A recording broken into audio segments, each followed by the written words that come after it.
Hi friends, welcome to Sindhuja Vaishu kitchen. இன்றைக்கி நம்ம பார்க்க போகிறது ஈரோடு ஃபேமஸ்ங்க பச்சைப்புளி ரசம் தாங்க இன்றைக்கி நம்ம பார்க்க போகிறோம்.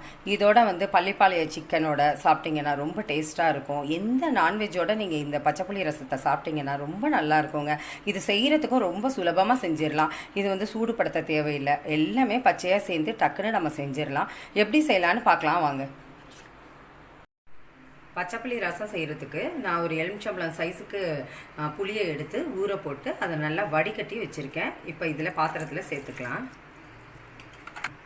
இப்போ இது கூடவே 2 தக்காளி நான் சின்ன சின்னதாக கட் பண்ணி வச்சுருக்கேன், அதுவும் சேர்த்துக்கிறேன். இது கூடவே 10 சின்ன வெங்காயத்தை நான் தட்டி வச்சுருக்கேன், அதுவும் சேர்த்துக்கலாம். எல்லாமே நம்ம தட்டி சேர்த்துக்கிட்டா தான் ரொம்ப டேஸ்ட்டாக இருக்கும். இதோட மிக்சியில் கூட நீங்கள் அரைக்கக்கூடாது. இது கூடவே 2 பச்சை மிளகாவை நான் சின்ன சின்னதாக கட் பண்ணி வச்சுருக்கேன், அதுவும் சேர்த்துக்கிறேன். இது கூடவே 10 பல்லு பூண்டு நான் தட்டி வச்சுருக்கேன், அதுவும் சேர்த்துக்கிறேன். இது கூடவே கருவேப்பிலை கொஞ்சமாக சேர்த்துக்கோங்க. இப்போ எல்லாமே கையால் நல்லா பிசைஞ்சு விடுங்க. இது திருவிழாவிலலாம் கறி குழம்பு அந்த மாதிரி மட்டன் சிக்கன்லாம் நம்ம செய்கிறோம்ல, அதோட இந்த பச்சைப்புளி ரசம் சாப்பிட்டிங்கன்னா ரொம்ப டேஸ்ட்டாக இருக்கும்னு செய்வாங்க.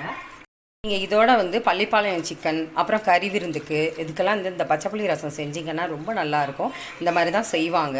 ரொம்ப டேஸ்ட்டாகவும் இருக்கும், எல்லாருக்கும் ரொம்ப பிடிக்கும். இது இந்த மாதிரி தக்காளி எல்லாம் பிசைஞ்சிட்டு அதோடவே இந்த மிளகு 1 ஸ்பூனு, ஜீரகம் 1 ஸ்பூன், ரெண்டுமே நான் இடித்து வச்சுருக்கேன், அதுவும் சேர்த்துக்கோங்க.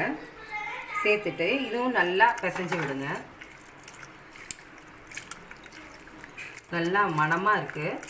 இப்போ நம்ம பிசையும் போதே அவ்வளோ வாசனையாக இருக்குது. இதோட 1 ஸ்பூன் உப்பும் சேர்த்துக்கோங்க. இப்போ கல் உப்பு சேர்த்துக்கிறேன். இப்போ தேவையான அளவு நம்ம தண்ணி சேர்த்துக்கலாம். நான் ஒரு 5 பேருக்கு சாப்பிட்ற மாதிரி செஞ்சுருக்கேன். இன்னொரு டம்ளர் கூட நீங்கள் தண்ணி சேர்த்துக்கலாம். இப்போ இன்னொரு டம்ளர் நான் சேர்த்துக்கிறேன். இப்போ இதோட கொத்தமல்லி தழை நல்லா நிறைய சேர்த்துக்கோங்க, நல்லா வாசனையாக இருக்கும். அதுவும் நல்லா ஒரு தடவை பிசைஞ்சு விட்டுருங்க. அவ்வளோதான், ரெடி ஆகிடுச்சு. சாப்பிட்லாம், ரொம்ப டேஸ்ட்டாக இருக்கும். இது நம்ம சூடெல்லாம் பண்ண தேவையில்லை. பச்சைப்புளி ரசம் அவ்வளோ நல்லாயிருக்கும். இந்த மாதிரி நீங்கள் செஞ்சு பாருங்கள். பச்சைப்புளி ரசம் ரெடி ஆகிடுச்சிங்க. நல்லா டேஸ்ட்டாக இருக்குது. இது நீங்கள் சூடு பண்ணக்கூடாது. நம்ம இது சூடு பண்ணாமல் செஞ்சால் தான் நல்லாயிருக்கும், டேஸ்ட்டாக இருக்கும். இது கூட நீங்கள் பள்ளிப்பாளையம் சிக்கன், நான்வெஜ் எந்த நான்வெஜ் வச்சு சாப்பிட்டா கூட ரொம்ப அருமையாக இருக்குங்க. நீங்களும் ட்ரை பண்ணி பாருங்கள். இது ஈரோடு பக்கம்லாம் ரொம்ப ஃபேமஸாக செய்வாங்க. இந்த திருவிழா காலங்கள்லாம் இந்த மாதிரி செய்வாங்க.